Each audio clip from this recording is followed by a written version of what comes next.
에스더 3장 12절부터 15절입니다. 첫째 달 13일에 왕의 서기관이 소집되어 하만의 명령을 따라 왕의 대신과 각 지방의 관리와 각 민족의 관원에게 아하수에로 왕의 이름으로 조서를 쓰되 곧 각 지방의 문자와 각 민족의 언어로 쓰고 왕의 반지로 인치니라. 이에 그의 조서를 역졸에게 맡겨 왕의 각 지방에 보내니 12째 달 곧 아달월 13일 하루 동안에 모든 유다인을 젊은이 늙은이 어린이 여인들을 막론하고 죽이고 도륙하고 진멸하고 또 그 재산을 탈취하라 하였고 이 명령을 각 지방에 전하기 위하여 조서의 초본을 모든 민족에게 선포하여 그날을 위하여 준비하게 하라 하였더라.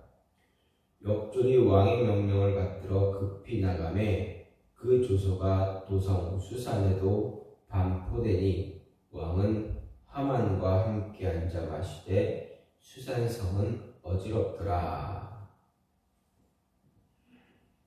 아멘. 오늘 말씀 에스더 3장 12절에서 15절입니다. 유다인을 향한 하만의 분노가 드디어 시작이 되었습니다. 하만은 왕으로부터 자신의 계획에 대한 승인을 얻었고 또 자신의 마음대로 모든 일을 처리할 수 있는 그 대가로 왕에게 인장반지를 받았습니다. 왕의 인장반지를 받는다라는 것은 바로 왕과 동등한 권위를 지닌다라는 것입니다. 왕 이외에는 하만을 거역할 수 있는 사람 없다라는 말씀입니다. 오래전 애국으로 팔려간 요셉이 바로의 꿈을 해석한 뒤 왕의 반지를 받을 때 바로가 요셉에게 한 말이 바로 이런 내용입니다. 쉽게 얘기한다면 자신은 바로 무늬만 왕이지 모든 통치에 관한 권력이 요셉에게 주어졌다라는 것을 말합니다. 하만도 이처럼 왕의 모든 권력을 왕의 인장반지와 함께 부여받았습니다. 인장반지를 받은과 동시에 하만은 어떻게 합니까? 왕의 대신과 각 지방의 관리 그리고 각 민족의 관원에게 조서에 왕의 이름과 함께 유다인을 진멸하라는 조서를 내렸습니다. 여기서 저자는 유다인을 멸하는 날짜를 정확하게 언급합니다. 아달월 13일입니다. 그리고 그 조서를 작성하는 날짜가 바로 니산월 즉 정월 13일입니다. 정월 14일은 바로 유대인의 가장 큰 절기인 유월절이 시작되는 날입니다. 유월절은 이스라엘이 애굽의 통치로부터 해방된 날을 기념하는 그러한 절기입니다. 하나님이 직접 명하여서 유월절 절기를 지키라 한 유대인들에게 가장 중요한 절기가 시작되는 날입니다. 애굽으로부터 구원받은 바로 전날에 하만은 유다인을 몰살시키려는 조서를 반포하면서 구원의 날과 죽음의 날을 교차시켜 사건의 긴박성과 절정으로 달려가도록 유도하고 있다라는 것입니다. 6월절 바로 전날에 이 조서가 작성되고 반포됨으로 수산에 머물고 있는 유대인들은 6월절의 기쁨보다는 이제 다가올 죽음의 날을 기다려야 한다는 그런 공포스러운 모습이 되어버렸습니다. 당시 조서가 반포되면 전국에 그 조서가 도착하는 기간이 약 3달 정도 걸린다 했습니다. 그렇다면 각 도와 지방에 거하는 유대인들은 조서가 모두 전달된 이후라고 한다 하더라도 적어도 7개월을 죽기 위해서 기다려야만 했습니다. 7개월 동안 자신의 죽음을 기다려야 한다면 그 기간 동안 어떤 일들이 일어날지 알 수가 없습니다. 폭동이 일어날 수도 있습니다. 사회적으로 엄청난 혼란이 일어날 수도 있는 그러한 기간입니다. 또 도성수사는 조서가 쓰여지고 바로 반포되어 사람들이 알게 되었습니다. 그로 인해서 성경은 수산성은 어지럽더라 이렇게 기록하고 있습니다. 유대인들이 왜 죽음을 당해야 하는 이유도 없는 조서가 반포됨으로 인해서 엄청난 혼란이 도성에서 일어났다 합니다. 그런데 도성의 이런 혼란스러운 모습과 대조적으로 아하수에로 왕, 그는 정말 한가롭게 그리고 여유롭게 하만과 함께 술자리를 통한 파티를 즐기고 있다라는 것입니다. 아하수에로 왕이 가지고 있는 관심은 도대체 어디인가, 어떤 것인가 알 수가 없습니다. 어떤 것도 그의 관심을 끌 수 없다는 것을 잘 보여주고 있습니다. 왕의 무관심 때문에 한 민족이 몰살당하는 그러한 사건임에도 불구하고 왕은 결코 관심을 갖지 않습니다. 이런 왕의 반응은 에스더서가 마무리될 때까지 계속 이어지고 있음을 볼 수가 있습니다. 여기서 하만의 조서 반포가 이스라엘 백성과 그리스도인들에게 우리에게 무엇을 말하기를 원하는가, 어떤 의미를 부여하고 있는가 생각해 볼 때 조서의 반포는 하나님을 대적하고 있다라는 것을 이야기합니다. 6월절 절기는 하나님이 이스라엘에게 직접 명령하신 것으로 지켜지도록 한 것입니다. 이 절기는 유대인들에게 있어 매우 중요한 절기입니다. 하나님이 이스라엘을 선택했다는 것과 또 그들을 노예로부터 구원했다라는 의미입니다. 유대인들은 이 모습에 대한 자부심을 가지고 있습니다. 하나님으로부터 선택받은 자라는 자부심이 강한 민족이기 때문입니다. 출애굽기를 보면 하나님께서 이스라엘 백성을 애굽으로부터 구원하시기 위해서 애굽의 모든 첫째되는 것을 다 죽이셨습니다. 하지만 이스라엘 백성의 장자나 첫째되는 가축은 절대 죽음을 당하지 않았습니다. 바로 문설주에 어린 양의 피를 묻혔기 때문에 심판자가 그 피를 넘어갔습니다. 이런 대재앙을 경험한 바로가 이스라엘을 보냈고 이 구원의 역사를 잊지 않고 기억하게 하기 위해서 하나님께서 직접 정한 절기가 바로 6월절입니다. 6월절은 이스라엘 백성에게는 죽음에서 생명으로 옮겨지는 그러한 사건입니다. 6월절 어린 양의 피로 인해 첫째 되는 모든 것이 죽임을 당할 때 오로지 이스라엘 백성에게 속한 것은 죽음을 면하게 되었습니다. 그러므로 이 6월절은 죽음이 아닌 생명을 말하는 것입니다. 그런데 하만이 반포한 조서는 생명이 아닌 죽음을 말하는 그러한 조서입니다. 그래서 이 절기를 방해한다는 것은 바로 하나님을 대적하는 것입니다. 그리고 하나님을 맞서는 행위다라는 것을 알 수가 있습니다. 하만은 이런 행위를 하고 있습니다. 이스라엘을 향한 하나님의 구원을 기념하는 절기 바로 전날 하만이 반포하는 조서는 죽음을 기다리도록 한 것입니다. 그리고 이것은 하나님을 대적하는 하만의 교만이었고, 과거 아말렉이 하나님 출애굽해서 가나안 땅으로 다 들어가기 위해서 전진하고 있는 이스라엘을 방해하고 죽이고 대적했던 그 모습과 똑같다라는 것을 알 수가 있습니다.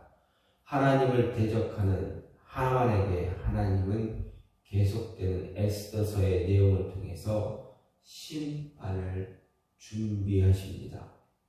하나님을 대적하는 것을 결코 하나님은 용납하지 않으십니다. 사람이 사람을 대적하거나 잘못하면 하나님이 용서를 하시지만 하나님을 대적할 때는 누가 용서할 수 있겠는가라는 사무엘서의 말씀을 생각해 보면 하나님을 대적하거나 하나님의 뜻에 반대되는 행위를 하는 것은 우리들에게, 그리스도인들에게 결코 일어나서는 안 되는 일이다라는 것을 가르쳐 줍니다. 두 번째로 조소의 반포는 하나님의 명령과 대조되는 것을 볼 수가 있습니다. 사무엘상 15장 2절 3절을 보면 아말렉이 이스라엘에게 행한 일, 곧 애굽에서 나올 때 길에서 대적한 일을 내가 추억하노니 지금 가서 아말렉을 쳐서 그들의 모든 소유를 남기지 말고 진멸하되 남녀와 소아와 젖먹는 아이와 우양과 약대와 나귀를 죽이라 는 하나님의 명령을 사무엘 선지자가 사울 왕에게 전달합니다. 사무엘을 통한 사울 왕에게 내려진 하나님의 명령은 아말렉 족속의 남녀노소와 모든 가축을 멸하라는 것이었습니다. 결코 그 어떤 것도 탈취하지 말라라는 이야기입니다. 하지만 하만의 조서는 어떻습니까? 이스라엘 백성의 남녀노소를 모두 멸하되 죽이되 도륙하되 제사는 멸하는 그 대가로 탈취해도 된다라는 것입니다.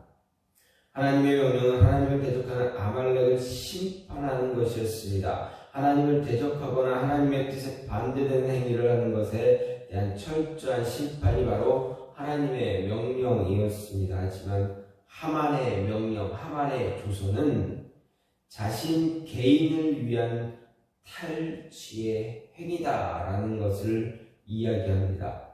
유대인들이 심판을 받을 죄를 지어서 그들을 심판하는 것이 아니다라는 것을 말합니다. 하나님의 명령은 그 명령에 반대되는 것을 철저하게 심판하는 것이었지만 하만의 조서는 그런 의미가 아니었습니다. 하만의 조서는 단지 자신의 이익을 위한 것이었다라는 것을 보여줍니다. 또 하만의 이 탈취 행위는 유대인을 멸하기 위해 아하수에로 왕에게 준 은 1만 달란트라는 거액을 다시 되찾기 위한 탈취 행위라는 것을 볼 수가 있습니다. 철저한 자신의 이익만을 위한 행위입니다. 유대인들은 죄를 심판하기 위한 그런 것이 아니라 단지 자신의 이익을 위해 자신에게 무릎을 꿇지 않았던 모르드게를 죽이기 위해서 또 그 민족을 죽이기 위해서 행하는 정말 이기적인 행동을 하만이 보여주고 있는 것입니다. 아말렉을 심판하기 위한 하나님의 명령과 정반대의 의미를 보여주고 있습니다. 그리스도인들 안에 이런 이기적인 모습이 있어서는 결코 안 된다라는 것을 보여줍니다. 하나님의 뜻이라고 하면서 결국엔 자기의 이기심을 채우기 위한 그런 행위를 정당한 행위로 만들려는 그런 모습은 결코 하나님의 뜻과 하나님의 계획 안에서 일치하는 것이 아니라 반대되는 것이다 라는 것 기억해야 합니다. 마지막으로 조소의 반포는 질서를 무너뜨리는 것입니다. 다시 말해서 바로 하나님의 섭리와 통치를 세상에서 간접적으로 보여주는 것입니다. 하만의 조서는 이스라엘을 향한 하나님의 구원 계획에 철저하게 반대됩니다. 하나님의 구원의 질서를 철저하게 무시하는 것입니다. 하나님은 이스라엘이 하나님의 율법을 지키지 않았기 때문에 심판하셨습니다. 하지만 그 심판은 또 다른 구원의 계획이 포함되어 있는 것이었습니다. 이스라엘을 심판하는 것이 아니라 끝내는 것이 아니라 더 큰 하나님의 구원의 계획이 그 안에 포함되어 있음을 알려주고 있습니다. 그래서 하나님은 선지자들을 통해서 이스라엘이 이방 땅에서 다시 돌아올 것을 예언하셨습니다. 이전보다 더 큰 사랑과 은혜를 이스라엘에게 주기 위해서 하나님은 잠시 동안의 심판을 경험하게 했고, 그 기간 동안에 하나님께서 회개하고 돌이킬 수 있는 시간을 이스라엘에게 주고자 한 것이었습니다. 그러나 하나님의 그 뜻을 이스라엘이 깨닫지 못했다 하더라도 하나님의 은혜와 이스라엘을 향한 구원의 계획이 멈추지 않았고 예루살렘으로 귀환할 것이라는 예언을 성취했습니다. 또 이방의 땅에서 돌아오지 않는 이스라엘 백성들 역시 하나님의 구원 계획에 아직도 포함되고 있다라는 것을 보여주기 위해 에스더와 모르드게를 통한 하나님의 통치와 섭리를 보여줍니다. 이런 하나님의 섭리와 통치는 지금 우리가 이해하지 못하는 힘든 상황에서도 동일하게 나타나고 있습니다. 현재 우리 머리로 이해하지 못하는 하나님의 섭리, 통치, 그리고 인도하심, 보호하심을 에스더서를 통해 알게 하시는 것입니다. 이스라엘을 향한 하나님의 심판이 그들을 위한 하나님의 은혜와 구원이 있다라는 것을 보여줌으로써 그리스도인들에게, 우리들에게 다가오는 힘들고 어려운 상황이나 환경은 도저히 이해할 수 없는 상황이 놓여진 우리들에게는 하나님의 또 다른 은혜와 구속하심이 함께 있다라는 것을 알려주고 있습니다. 하만이 반포한 조서, 분명히 하나님의 명령과 통치와 반대되고 하나님의 통치 질서를 대적하는 것처럼 보일지라도 더 큰 그림으로 바라볼 때 하만이 반포한 이 조서는 하나님의 통치와 섭리를 간접적으로 우리에게 보여주고 있다 할 수 있습니다. 따라서 이런 하나님의 섭리와 은혜의 통치하심을 바라볼 수 있는 그러한 안목을 우리가 가져야 한다라는 것 기억하시고, 이러한 안목 가질 수 있게 해달라 기도할 수 있는 저와 여러분의 모습이 되어져야 한다라는 이야기입니다. 하나님은 에스더서 저자를 통해서, 하만이 반포한 조서를 통해서 유대인들이 겪을 상황, 그들이 어떻게 해결할 수 없는 그런 상황에 놓이게 하시고 앞으로 하나님이 그들에게 보여줄 더 큰 은혜가 있다라는 것을 말하고 있습니다. 따라서 그리스도인들, 우리들은 하나님의 그 은혜를 바라볼 수 있는 믿음의 눈을 간직해야 합니다. 믿음의 눈으로 하나님을 의지할 수 있는 사람이 되어져야 한다라는 것 잊지 마시고 하나님을 철저하게 믿고 따라갈 수 있는 모습이 있기를 간절히 소망합니다.